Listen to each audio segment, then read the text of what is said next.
Hi, this is AJ. Time for the next lesson. Now, this is one of my favorite topics by one of my favorite people. So I want you to be actually happy, actual strong body and physiology for this one. So stand up straight, get the shoulder back, chest up, breathe it, get that air going in there, energize your body, big super big smile, huge smile. Make everyone think you're super crazy. Now move your body. Come on, get it moving now. If you're standing, you just kind of weak about. Move the end, move the leg. If you can, start walking. Get the blood going, get that energy going. Let's go. Are you ready? This lesson is called The Power of Breathing and it's come from an article by Dr. Stephen Krasser. He one of my favorite people in the world. Dr. Stephen Krasser is probably the number one expert on language learning and language teaching in the world. He is just an incredible professor, an incredible researcher, an incredible intellectual. He has done an incredible amount of research on the topic of learning languages.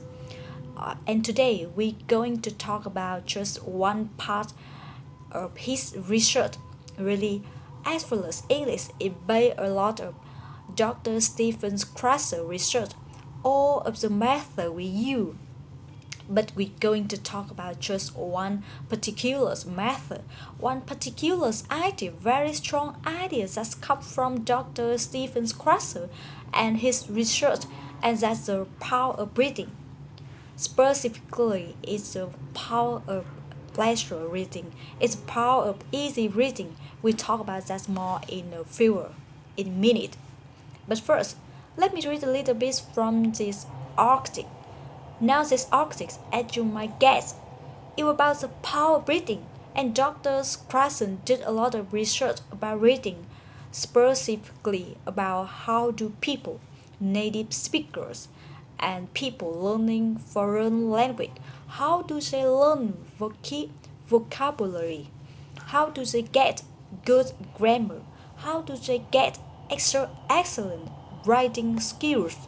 One of the most important methods is reading. Reading is pressure. Now, when you talk about reading, that's are kind of two different ways to learn reading, even for small children learning a native language.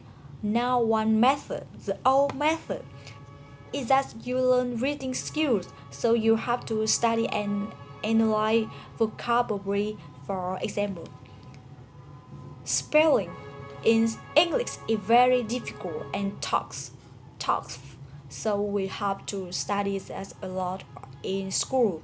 Well, we don't have to, but often with our method and our teacher we do.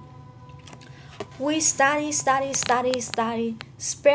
We study vocabulary, and we learn all the skills. We use all the textbook to learn reading, and of course, people learn new language, foreign language. Well, with what we do that we do the same thing right. You learn textbook, you reading all the textbook, and you trying to learn all the reading skills.